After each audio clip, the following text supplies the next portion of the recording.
25 तारखेला पुणे जिल्ह्यामध्ये राजगुरुनगरमधली घटना आणि लोणावळामधली घटना, या दोन्ही घटना ह्या मनाला अस्वस्थ करणाऱ्या आहेत। राजगुरुनगरमध्ये इथे घडलेल्या घटनेमध्ये एका 8 आणि 9 अशा 2 लहान मुलींवरती, त्याच्यामधील एका 8 वर्षाच्या मुलीची हत्या आणि 9 वर्षाच्या मुलीवरती लैंगिक अत्याचार करून हत्या अशी घडलेली घटना। आणि लोणावळामध्ये विसापूर किल्ल्याच्या पायथ्याशी पोलीस अंमलदारांकडूनच एका 5 वर्षाच्या मुलीचा विनयभंग अशा घडलेल्या या 2 पुण्यातल्या घटना आपण पाहतोय। गेले काही दिवसांमध्ये समाजामध्ये वाढत असलेली ही विकृती आणि त्यामुळे घडत असलेल्या या घटना, या सगळ्यांना आळा घालण्यासाठी खरं तर पोलीस प्रशासन, शासन हे त्यांच्या स्तरावरती अतिशय उत्तमरित्या काम करत आहे। पण तरीसुद्धा या सगळ्या घटना पाहिल्या तर मन अस्वस्थ होतं। खेडमध्ये घडलेल्या घटनेतला आरोपी हा पश्चिम बंगालचा आहे। गेली 8-9 वर्ष तो त्या भागामध्ये राहत होता आणि तो वरच्या मजल्यावर राहत होता। संबंधित मुली आणि त्यांचा परिवार खालच्या मजल्यावरही राहत होता। म्हणजे आरोपी हा त्या मुलींच्या ओळखीचा होता। त्या ओळखीचा गैरफायदा घेऊन या आरोपींनी या दोन्ही मुलीची हत्या केली। याच्यामध्ये SP पंकज देशमुख आणि त्यांच्या सर्व टीमने चांगल्या पद्धतीने तपास कार्य करत आरोपीला, म्हणजे रात्री 9:03 6 मिनिटांनी गुन्हा दाखल झालेला आहे आणि 11:15 वाजता, म्हणजे मिसिंगचा गुन्हा हा 9:06 दाखल झाला। रात्री 11:15 वाजता या दोन्ही मुलींचा तपास लागला। पोलिसांनी तातडीने तपास कार्य सुरू केलं होतं। एक कुटुंब हे आर्थिक परिस्थिती खालवलेलं असल्यामुळे त्या मुली त्या ठिकाणच्या भागामध्ये लग्न असेल किंवा इतर कोणतं धार्मिक कार्य असेल तर बऱ्याच वेळा जेवणासाठी जात। त्याच्यामुळे मधल्या कालावधीमध्ये FIR दाखल झाल्यापासून त्यांचा शोध लागण्याच्या कालावधीमध्ये पोलिसांनी सगळे मंगल कार्यालय असतील किंवा त्या भागामध्ये जिथं जिथं कुठे काही धार्मिक विधी चालू असतील, लग्न कार्य असतील, तिथं कुठे जेवायला गेलेत का म्हणून त्यांचाही तपास केला। पण रात्री 11:15 वाजता त्यांना त्यांच्याच घरामध्ये पाण्याच्या बॅरलमध्ये या दोन्ही मुलींचं मृतदेह आढळून आले आणि 11:15 नंतर त्यांनी संबंधित आरोपीचा तपास करायला सुरुवात केल्यानंतर जर सगळे रेल्वे स्टेशन्स असतील किंवा पश्चिम बंगालकडे जाणारी वाहतूक व्यवस्था असेल, या सगळ्या माध्यमातून तातडीच्या सूचना दिल्या आणि पहाटे 4 वाजता, म्हणजे 4.5 तासामध्येच त्यांनी आरोपीला अटक केली। आरोपीला अटक झालेली आहे। यामध्ये अटक केल्यानंतर आरोपीवरती गुन्हे देखील त्या पद्धतीचे दाखल केलेले आहेत। या सगळ्यांमध्ये आरोपीवर गुन्हे दाखल झाले। त्याच्यामध्ये 703/24 भारतीय न्याय संहिता 2023 चे कलम 137(2), 103(1), 64(2), 65(96), 127(2) सह बालकांच्या लैंगिक अपराधापासून संरक्षण अधिनियम 2012 चे कलम 4, 6, 8, 10 यानुसार गुन्हा दाखल करण्यात आलेला आहे। यामध्ये आरोपीला अटक केलेली आहे। फास्ट ट्रॅक मध्ये हा खऱ्या अर्थानं मुलीला न्याय देण्यासाठीची प्रोसेस चालेल। यामध्ये तातडीने चार्जशीट दाखल केली जाईल। सर्व तपास हा होत असताना तपासासाठी संबंधित प्रत्यक्षदर्शनी, अप्रत्यक्षदर्शनी, CCTV कॅमेरेज असतील, या सगळ्यांच्या माध्यमातून सहकार्य मिळत आहे। त्याच्यामुळे फास्ट ट्रॅक कोर्टामध्ये ही प्रोसेस पूर्ण होईल लवकरात लवकर। राज्य महिला आयोगाच्या वतीनं देखील आरोपीला फाशीची शिक्षा झाली पाहिजे यासाठी देखील मागणी करतोय आणि फाशीची शिक्षा व्हावीच यासाठी देखील आम्ही पाठपुरावा करू। यामध्ये दुसरी घटना, तसंच संबंधित CWCच्या माध्यमातून आमचे जिम्माबाचे अधिकारी देखील घटनास्थळी दाखल झालेले आहे। संबंधित कुटुंबाकडून कागदपत्रांची पूर्तता करून आर्थिक सहाय्य मनोधैर्य योजनेच्या माध्यमातून सुद्धा आणि मुख्यमंत्री सहाय्यता निधीच्या माध्यमातून सुद्धा कुटुंबाला आर्थिक सहाय्य हे तातडीने दिले जाईल। यामध्ये दुसरी जी घटना आहे ती लोणावळा परिसरामधली आहे। यामध्ये गेले 2 महिन्यापूर्वी SRPF मधून आलेला आरोपी सचिन, यामधील आरोपी याचं नाव आहे सचिन सस्ते, सचिन वसंत सस्ते। 2 महिन्यापूर्वी ते मुख्य कार्यालय इथं जॉईन झाले होते आणि ख्रिसमसच्या दृष्टिकोनातून विसापूर किल्ल्याच्या परिसरामध्ये पर्यटकांची मोठ्या प्रमाणामध्ये गर्दी होती आणि त्याचा बंदोबस्त करण्यासाठी संबंधित आरोपीची त्या ठिकाणी नियुक्ती करण्यात आली होती। त्याच परिसरामध्ये असलेल्या खरं तर ह्या कुटुंबाचं, संबंधित कुटुंबाचं तिथं हॉटेल आहे आणि येणाऱ्या पर्यटकांसाठीची व्यवस्था आणि विसावा अशा पद्धतीचं नियोजन त्या कुटुंबाच्या माध्यमातून तिथं केलं गेलं। या कुटुंबामध्ये 5 वर्षाची मुलगी आहे, तिचा खरं तर विनयभंग या सचिन सस्तेनी केलेला आहे, त्याला कामावरून निलंबित केलेला आहे आणि अरेस्ट देखील केलेला आहे। या कुटुंबाला देखील आपण आर्थिक सहाय्य देतो, यामध्ये पोलिसांनी तातडीने कारवाई केलेली आहे। एकंदरच या दोन्ही घटना पाहता आपल्याला खरं तर अजूनही समाजाची मानसिकता बदलण्यासाठीचा फार मोठा जाणीव जागृतीचा कार्यक्रम जरी आपण घेत असेल तर प्रकर्षाने राहून एक गोष्ट मला जाणवते, ती म्हणजे बोबदेव घाटामध्ये घडलेली घटना असेल, नावाशेवाची घटना असेल, नवी मुंबईची घटना असेल, या सगळ्या घटनेमध्ये एकंदर आरोपी पाहिले तर हे परराज्यातले आहेत। म्हणून या माध्यमातून राज्य महिला आयोगाच्या वतीनं आम्ही शासनाला शिफारस देखील केली होती, पण आता मी प्रकर्षाने ही मागणी करेल की आपल्या भागामध्ये आलेला नागरिक, मग तो परराज्यातून असेल, बाहेरून आलेला असेल, त्याची माहिती तातडीने आपल्या जवळच्या संबंधित पोलीस विभागाला कळवा।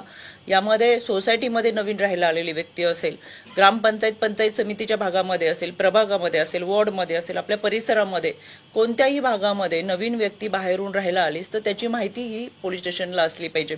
या सगळ्या घटनांमध्ये या जवळच्या व्यक्तीकडून अत्याचार झाल्याचं आपल्याला पाहायला मिळतं। लोणावळ्याची घटना सोडली, पण या घटनेमध्ये ही व्यक्ती ओळखीची होती आणि राज्य महिला आयोगाचे अध्यक्ष म्हणून काम करत असताना मी महाराष्ट्रामध्ये काम करतो, जवळजवळ 70 ते 75% घटना अशा असतात की संबंधित व्यक्ती, जवळचे नातेवाईक या सगळ्यांकडून घटना ज्या घडतात त्याचं प्रमाण मोठ्या प्रमाणात आहे। म्हणून या अनुषंगाने एक जागरूकता असावी की जवळची जरी व्यक्ती असेल तरी अशा पद्धतीचं काही दृष्टीस आल्यास तर तातडीने त्याच्या संदर्भातली माहिती आपण ही पोलीस स्टेशनला द्यावी।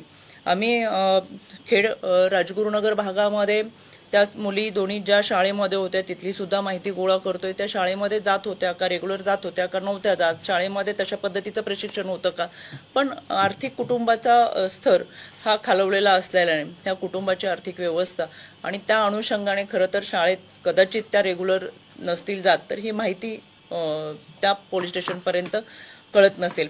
म्हणून आम्ही आमच्या पद्धतीने निर्भया पथक, बीट मार्शल, दामिनी पथक या सगळ्यांच्या माध्यमातून शाळेमधली गस्त वाढवण्यासाठी सुद्धा भर देतोय आणि एक सुरक्षितेचा आत्मविश्वास या भागातील, एकंदरच महाराष्ट्रातील महिला भगिनी असतील, युवक युवती असतील, कॉलेजवयीन तरुणी असतील, या सगळ्यांना देण्याचा प्रयत्न या माध्यमातून करतोय।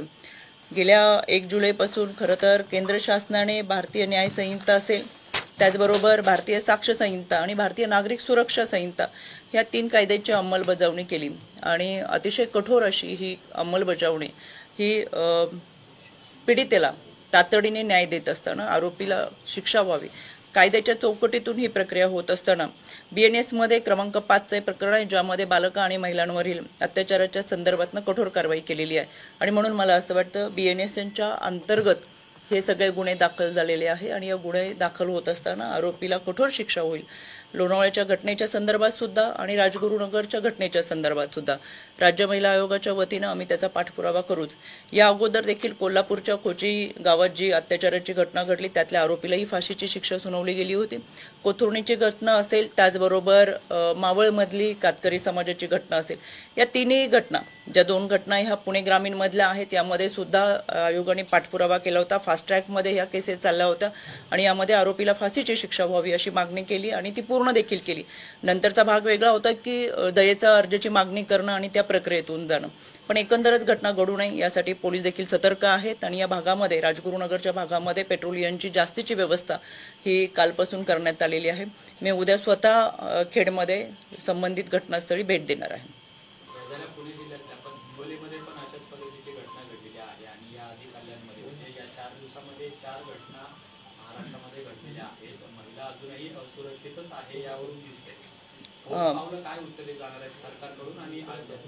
कल्याणमध्ये घडलेली घटना ही अत्यंत दुर्दैवी आहे। कल्याणमधला जो आरोपी आहे त्या आरोपीला यापूर्वी देखील त्याच्यावरती खरं गुन्हा नोंद झाला होता, पण ऑटिझम सर्टिफिकेट दाखवून त्यावेळेस ती पळवाट काढण्यात आली होती। या निमित्तानं मी प्रामुख्याने संबंधित पोलीस अधिकाऱ्यांना सूचना करतोय की ऑटिझम ज्यांच्याकडे सर्टिफिकेट आहे त्यांची परत एकदा पडताळणी करावं आणि ऑटिझम सर्टिफिकेटवरती कोणालाही त्या पद्धतीने दिलासा दिला जाऊ नये, कारण की ही एक विकृती आहे, लैंगिक विकृती आहे ह्या माणसामध्ये, आणि अशा पद्धतीने अत्याचार करून हत्या करणं. कल्याणच्या घटनेसंदर्भात सुद्धा आम्ही कालच संबंधित विभागाला सूचना दिलेल्या आहेत. माझ्या आयोगाच्या वतीनं देखील फास्ट ट्रॅक प्रोसेसवरती ही केस चालेल आणि आरोपीला फाशीची शिक्षा व्हावी यासाठी आम्ही पाठपुरावा करू. घटना घडूच नाही यासाठी खऱ्या अर्थानं आपण फार मोठ्या प्रमाणात प्रयत्न करत असतो. पण वाढतं नागरीकरण जर पाहिलं तर या सगळ्या घटनांमध्ये मी वारंवार सांगते की जे काही आरोपी आहेत, 10 घटनांमधले 8 आरोपी हे परराज्यांमधले आहेत. त्याच्यामुळे आपल्याकडे याबाबत खऱ्या मोठ्या प्रमाणात मोहीम राबवावी लागणार आहे की परराज्यातून येणाऱ्या लोकांचं सर्टिफिकेट ते राहत असलेल्या भागामध्ये त्यांच्याबद्दलची माहिती संबंधित पोलीस स्टेशनला असावी आणि त्या अनुषंगाने आपल्याला खरं तपास करणं किंवा आपल्या आजूबाजूला कोण राहतं यांची माहिती पोलीस स्टेशनला देणं हे फार महत्त्वाचं आहे आणि त्या दृष्टिकोनातून आम्ही निश्चितपणाने पुढची कारवाई करू. या सगळ्या घटनांमध्ये हिंगोलीच्या संदर्भात काय माहिती तुम्ही घेतलेली आहे? हिंगोलीमध्ये पण अशा घटना घडल्या. लोणीची घटनेची हिंगोलीच्या घटनेचं माझ्याकडे आता ह्याच्यामध्ये कोणती माहिती आलेली नाहीये, पण मी माहिती घेते. फास्ट ट्रॅक कोर्टचं म्हणताय तुम्ही, फास्ट ट्रॅक याच्यात चालू, पण पुण्यातल्या आतापर्यंत साधारण 2 ते 2.5 केसेस अजूनही पॉस्कोच्या अंतर्गत असलेल्या पेंडिंग आहेत, ज्यांचा निकाल अजून लागला नाहीये. पॉस्कोची बिल्डिंग तयार व्हायला अजून 1 ते 1.5 वर्ष आहे, पण आता जे कोर्ट आहे तिथे पॉस्कोच्या केस लवकर चालवल्या जात नाही. त्यासाठी काही नियोजन आहे का? यामध्ये खरं तर अशा काही घटना असतात ज्या आपण तातडीने चालवतो, त्याच्यासाठी फास्ट ट्रॅक कोर्ट क्रिएट केलं जातं आणि ती केस त्याच्यामधून आपण पूर्णतेला घेऊन जाण्याचा खूप कमी कालावधीमध्ये प्रयत्न करत असतो.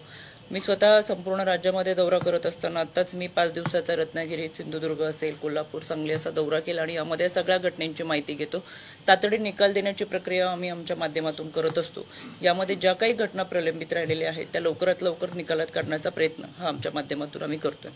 या सगळ्या घटनांमध्ये ग्रामीण भागात मोठ्या प्रमाणात राज्यातील कामगार हे कामासाठी येत असतात, त्यांचं कुठल्या प्रकारे पोलीस व्हेरिफिकेशन किंवा प्रकारे होताना दिसून येत नाही. सरकार म्हणून काही पाऊल उचलणार? मला असं वाटतं की ज्या काही घटना ह्या सगळ्या घडतात त्या तातडीने, म्हणजे आता आत्ताची घटना जर आपण पाहिली खेड राजगुरुनगरची, तर 4.5 तासामध्ये आरोपीला अटक केलेली आहे. म्हणजे लवकरात लवकर आरोपीला अटक करणं कायद्यानं